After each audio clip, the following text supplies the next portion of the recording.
চট্টগ্রামে পিএইচপি কোরআনের আলোর অডিশন পর্ব শেষ হয়েছে। অডিশনে অংশ নিতে সকাল থেকে ভিড় করে অসংখ্য প্রতিযোগী। জমিয়াতুল ফালাহ মসজিদের চট্টগ্রামের 1000 মাদ্রাসা থেকে পিএইচপি কোরআনের আলো প্রতিভার সন্ধানে প্রায় 500 হাফেজ অংশগ্রহণ করেন। দিনব্যাপী প্রতিযোগিতা শেষে 20 প্রতিযোগী ঢাকার মূল পর্বে অংশগ্রহণের জন্য ইয়েস কার্ড পান। এদিকে সুনামগঞ্জে শেষ হয়েছে পিএইচপি কোরআনের আলোর অডিশন পর্ব। প্রতিযোগিতায় বিচারক হিসেবে উপস্থিত ছিলেন হাফেজ মাওলানা হাসানুজ্জামান। মূল প্রতিযোগিতার জন্য সারা দেশ থেকে কোরআনে হাফেজদের মধ্য থেকে সেরাদের বাছাই করে ঢাকায় নিয়ে যাওয়া হবে।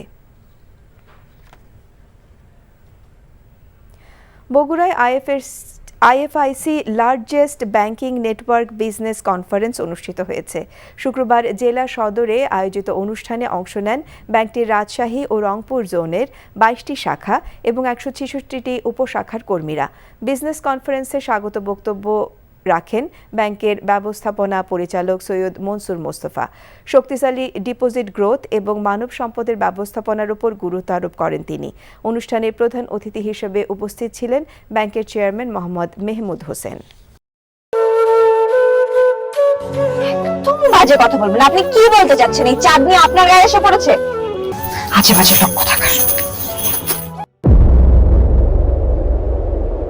তোমার নাম তো উজান চৌধুরী, কিন্তু আপনি কে? আমারে তোমার চেনার কথা না, তোমার দাদার আমলের মানুষ।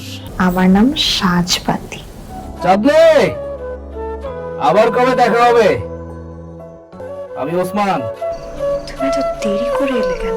আমি তো এই ফার্স্ট টাইম এখানে এলাম। আমি তোকে অনেক বছর ধরে খুঁজে বেড়াচ্ছি। সব কিছুর জন্য তুই দায়ী।